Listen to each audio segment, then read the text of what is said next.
Alright, so I decided to take the more formal route tonight, and I wrote a whole speech, and so here we go. Good evening, everyone. This is my first time giving a best man speech, and it is true when they say that it is very nerve-wracking. I only feel slightly better knowing that I'm not the only person in the room who's apprehensive. Then again, she just married my brother. Ladies and gentlemen, boys and girls, in case you haven't guessed, I'm Brent, Travis's younger brother. I'd like to start by saying, Molly, you look amazing tonight, and I can speak for the guys in the room when I say it's a very sad day because another beautiful, intelligent girl is officially off the market. And I think I can speak for all the girls in the room when I say that today is just another day.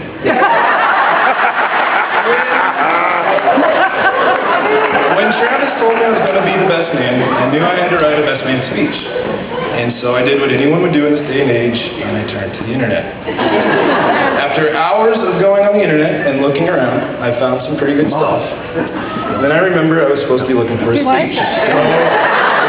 had to get back on track. I want to say a little bit about being the best man. I feel that the title best man says a bit too much. The way I see it, if I am the best man, then what is Molly doing with Travis? So I think I'm happy just being a pretty good man, and Travis, you can be the best man tonight.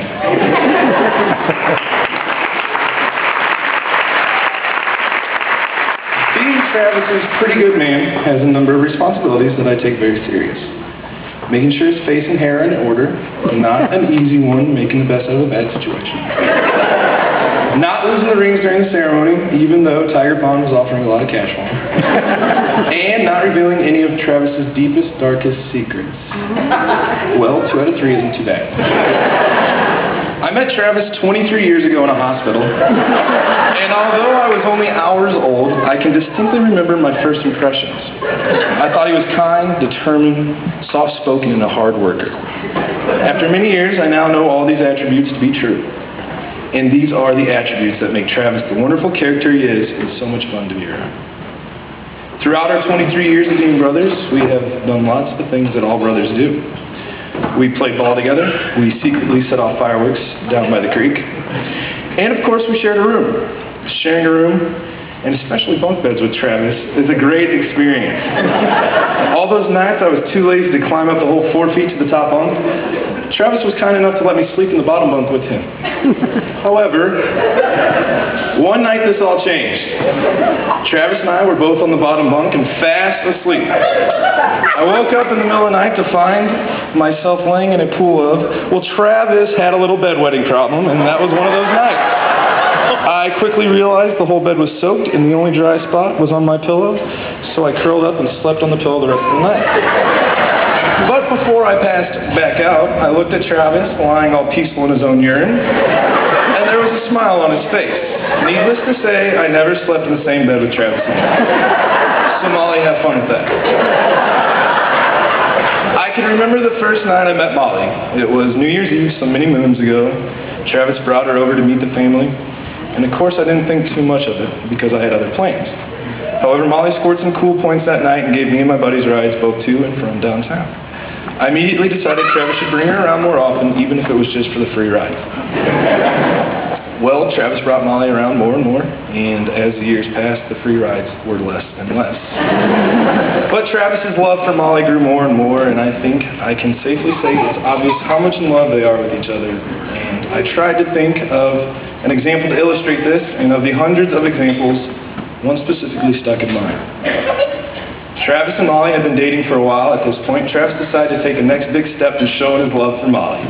He decided to buy a pre-engagement to the engagement ring, or a promise ring as people call it. I think that night we had dinner of some sort, and after dinner, Travis made everyone leave the living room and go so he could have some privacy. Well, everyone went to their rooms except me. I stayed at the end of the hallway and got down on my stomach and hid behind some baskets so they couldn't see me. The lights were dimmed down low, and Travis sat Molly down on the love seat and began telling her how much he loved her. I couldn't hear any of it, but I'm sure it was all very lovely because he kneeled down and brought out the ring. Molly put both hands over her mouth like most women do, and then they hugged. It was so romantic and heartfelt looking, so much I didn't know whether to puke or cry. So I just turned around and pretended I hadn't watched any of it. But from then on, I knew how much Travis really cared for and loved Molly. And I knew I had to start accepting another sister into the family. So, today, Molly, I want to officially welcome you to the Tetradyne family. We are a small group of proud people who all care for and love each other no matter what. It is a big responsibility being a Tetradyne, but I'm fully confident you are going to do great.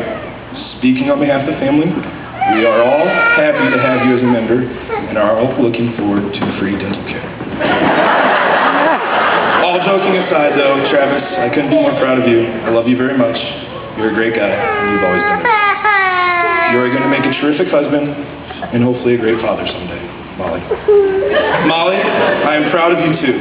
I look forward to getting to know you better, and I know you're going to make Travis a happy man. Ladies and gentlemen, it has been a pleasure to act as a spokesman tonight. I also like to thank everyone involved today for the hospitality we have enjoyed this evening, all dressed in black. And especially the parents, Mr. and I was told to call her Mrs. W, and Mr. and Mrs. T. Thank you very much. So to close, there are two very important people here today, without whom very little of this would have been possible. And the great thing is that as the night progresses, most of us will get to spend more and more time talking with them. So please join me in a very special toast to the bar staff. But honestly, here is to a lifetime of happiness and love for Molly and Travis. Thank you.